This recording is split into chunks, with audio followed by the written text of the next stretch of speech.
Hello everybody, today I'm going to be talking about my game console collection. Now if you're new here, continue to subscribe button and ring the bell. So I did a video like this around 2 years ago, and I don't like that video because it had no editing, and I just sounded really unexperienced on what I was talking about. So today I'm going to be doing an updated version, and I have a lot more consoles than I did before. I'm only going to be including home consoles in this video because I have so many portable consoles that can be a different video entirely. So yeah, let's get started. So I'm going to be going from left to right. So the first one I want to talk about is the original Xbox. So this original Xbox is probably one of my more recent purchases because I remember having one when I was 12 or something like that, and I got rid of it stupidly at a Collectomaniacs, or what's now Graffiti Games in Ozark. I only got $30 out of it. I got this one from eBay, and this one was around $80, and it actually was a pretty good deal because it not only had the console, but it had 4 controllers, 20 games, and all the hookups, which I think is a pretty good deal because I remember even back in 2 years ago, it would be way more than that for those type of accessories and stuff like that. So this is the original Xbox. I did a revisiting video on this specific console around a year ago, and I really like this console, and I'll link that video up there if you guys want to see it. That's probably up there for one of my favorites, in my opinion.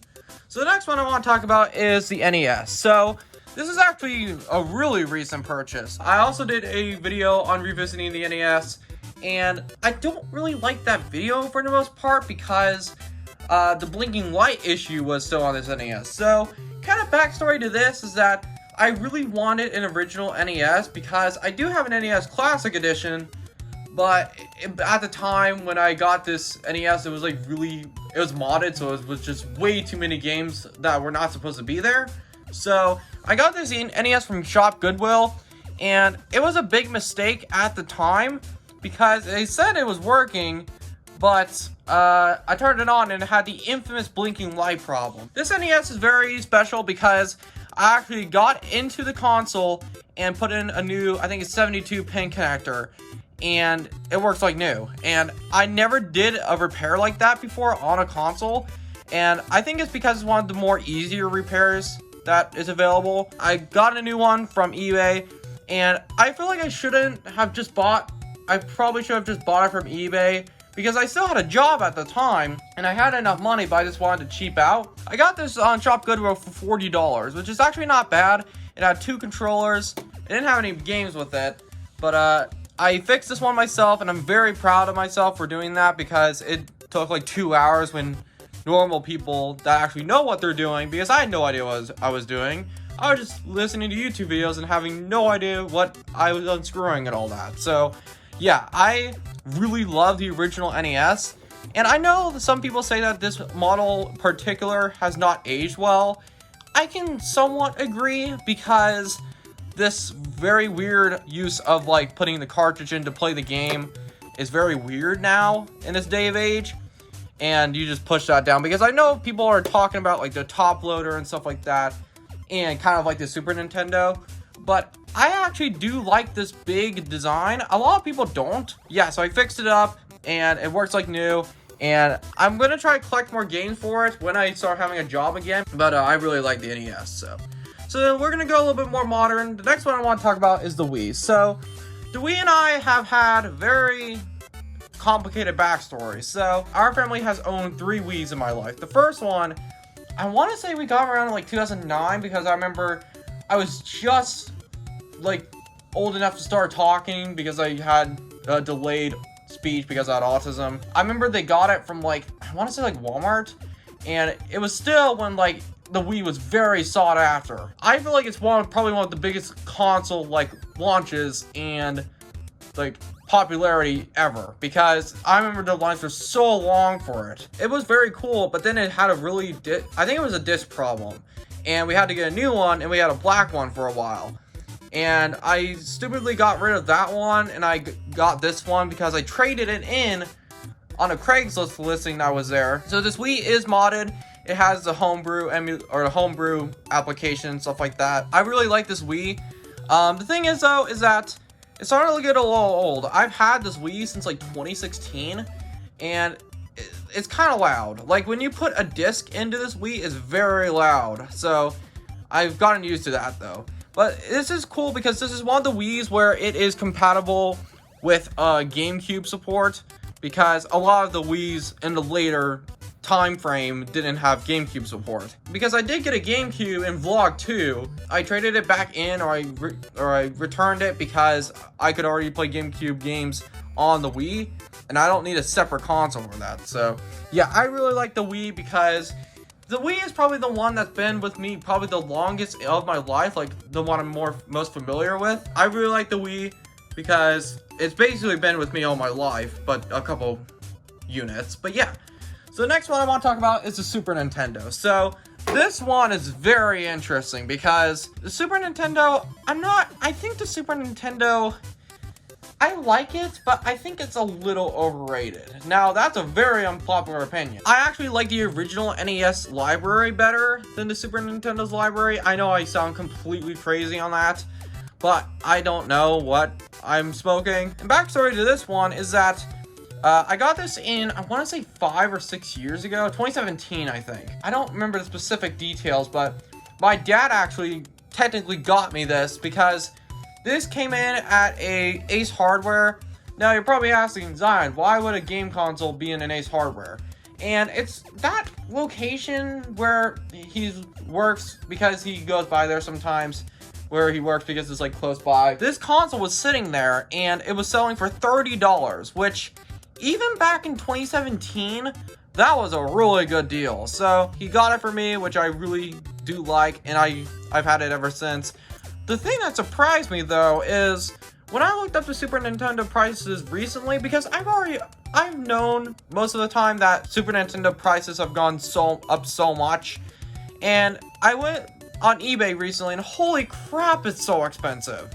Like, they're charging $200 for the Super Nintendo, which is ironic because that's the starting price in 1991. It's just like, I can't believe how expensive a Super Nintendo is. I got 2 controllers with this one, and I actually got Super Mario World later on. And the reason why I don't have very many Super Nintendo games is because they're just so expensive. Like, even like the most common ones, they're so expensive. So yeah, these listings are like $200, which, and that's not even, some of them don't even have games. Like, I would at least think, if you're gonna charge that much for a console that came out 30 years ago, you would kind of put more features in it. But basically, it's just a controller, this console, and the hookups. That's all it is for $200. And I got this for $30 6 years ago, basically. But I'm more of the fan of the original NES.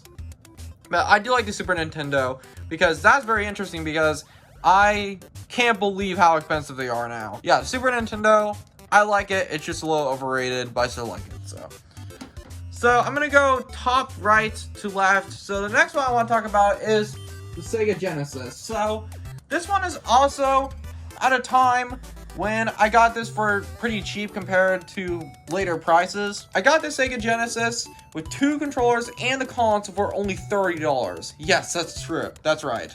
Now, the problem is with this console, in particular that I have, it doesn't work very well. So the problem is that both of the controllers did not work when I started up the console when I first got it. And I had to buy new controllers, and it was a pain in the neck. I should have just bought a Sega Genesis. For the console, for even this, it's actually a pretty good deal, $30. But even Sega Genesis prices have gone up. I don't think it's nearly as much as Super Nintendo, but it's pretty decent amount more than I got it for. But yeah, so this is the Model 2 in particular, and I think it's a little boring, in my opinion. First model had a lot more character and a lot more personality. I don't hate the model. This model, I just think is a little boring. It's a little bit too oversimplified. So, I'm glad I have a Sega Genesis. Overall, I do like the Sega Genesis, but I think I'm more of a Nintendo fan. The next one I want to talk about is the PlayStation 1. So, I am actually not a big fan of PlayStations, which I know that's going to get me heat in the comments too. But the reason why is because I've always just been more of an Xbox person, but I couldn't pass this deal up because Again, this was on Shop Goodwill, where I got this NES that was not working. If you guys have noticed, the Xbox 360, the original Xbox 360 with the Red Ring of Death, is not in this, because I feel like if I consider it in the console collection, it's a console that I can actually play. Because I can't play the Xbox, the white one. If you can't even play the console, then what's the point? But yeah, so I got a PS1. This was from Shop Goodwill, and this was only 20 bucks. I paid 20 bucks for this, and everything works. I don't have any games for it yet, and I don't know why I don't. It's very weird. This is the only console I have that I have no games for. And it kind of sucks because I've seen like the Lara Croft games and stuff like that, and Crash Bandicoot. I don't think PlayStation games are as expensive, or specifically PlayStation 1 games are as expensive as like Super Nintendo and stuff like that. But I just am more of an Xbox fan. I probably will try to start getting games for the PS1 once I have a job, because I'm broke right now. So yeah, I like the PlayStation 1. It's just I'm a little bit more of an Xbox fan. The next one I want to talk about is the Xbox 360S. So this console is my most recent purchase. So I was dissatisfied by the fact that they said it was in working condition for, I'm actually going to pull this out real quick because it's not even part of this, but I kind of want to compare the two. So this is the one I got on Shop Goodwill. It was $5, which I feel like that should have been a dead giveaway that wasn't going to work. I hate this model. I think it sucks. Now, I know some people like the original Xbox 360 model, but I personally just hate it. It's so, like, bulky. Like, if you pull out the hard drive, it just feels, everything about it feels too big. Like, I don't know how to describe it, but this is one of the versions that does have HDMI, so it might be a little bit of a, this is 2007. But this is a little bit of a later model, but I honestly just want to get rid of it. It's just like, I can't believe that many consoles had, I think it's over like 50% of consoles had like Red Ring of Death of the original Xbox 360. And I hate that I got it, even though I should have known that's what was going to happen. But this one, holy crap. If you get an Xbox 360, if you want to get one, please get the Slim. Like, do not get the original one. I mean, some people say that, like, they grew up with the original Xbox 360. It's so much better in every way imaginable. I love this thing. Like, it's so much better. Now, something I had to get used to a little bit is basically, there's no buttons here on these, the disk drive ejector button and the power button. Now, I don't really like touch-sensitive things. I'm more of a button person. That's actually one thing I do like about the original Xbox 360 model, is that it had buttons, but these are just like touch sensitive, so there won't be any click to them. I had to get used to it a little bit, but it's not too bad. I love this model so much. Like, I mean, you could get the Xbox 360e. I don't like that design because it looks too much like the original Xbox One. And this is the perfect one. I recommend this one because it's so much more reliable, has two USB ports in the front, and on the back, look at all those USB ports. Because I think Microsoft knew that they want to have a lot more storage with this. I got pretty lucky because this is a 250 gigabyte model, and actually when I got it, there was already some games on it, so I just got free games. But yeah, so like there's 3 USB drive ports, which I really like, but this is my favorite console I've gotten recently. It was only $40, which is, I think, is a pretty good deal, because these are probably more expensive than the original Xbox 360 model, but it's not like, these aren't like terrible prices. But I got this one. I really like it because it has a lot of storage on it. I don't play it as much as I want to, but I should play it more. The last one I have is the Atari 2600. So this one is probably one of my first retro consoles I ever got, and actually it might be the first. So the Atari 2600 and I have a mixed relationship, because there's some things I like about this console and some things I hate about it. So let's start about the things I hate. So the thing is, the main thing I don't like about the Atari 2600, I mean, I still love it, but the problem I have with it is, look at this bullcrap. So this is a connector that in the 70s you could plug into a TV, but most of the TVs nowadays, almost all of them basically, don't have this port. And you have to get an RF adapter. And actually, I have my CRT right here, And this CRT, I think I mentioned it a couple of videos.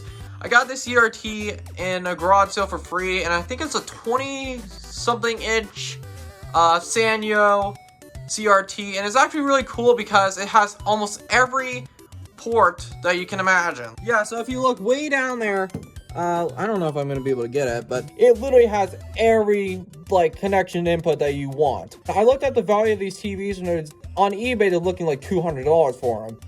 But I got composite, component, S-video, and RF. It's just like every possible great connection that you want in a TV. So I really like the CRT because I think it's like the perfect one for me, because it is still really heavy, but it's not nearly as heavy as like the Sony Trinitron and stuff like that.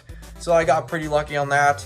But yeah, this is a CRT that I use to play my video games with because it just has perfect picture quality. So yeah, so overall, I like the Atari 2600. I do use a Sega Genesis controller for this console because I think that's one thing that I also don't like about the Atari 2600 is that the joystick I absolutely do not like. It's way too stiff. But luckily, you can plug a Sega Genesis controller into it and it'll work fine. I mean, that might not be a very authentic way to do it, but I think it's the best way to do it. But yeah, so I really like the Atari because even though the games are very simple, like if you play it on an old school CRT like I have, the experience is a lot better, because I remember in the Atari gameplays video I posted like almost 6 years ago, and I played the Atari on my modern TV, it was just not a pleasant sight. I hated the way it looked, even back then. CRT gaming is the way to go. So I pretty much all of these consoles, except one or two, I play on a CRT. Now I do have another TV that's right next to my computer that I edit with, but I don't use it that much because it's only for like modern consoles, in my opinion. But yeah, so thank you guys so much for watching. I'm sorry if this is a little bit of a longer video, but I just wanted to kind of redo a video that I did 2 years ago, and I kind of wanted to do an updated version. So yeah, thank you guys so much for watching, and I'll see you guys later. Peace.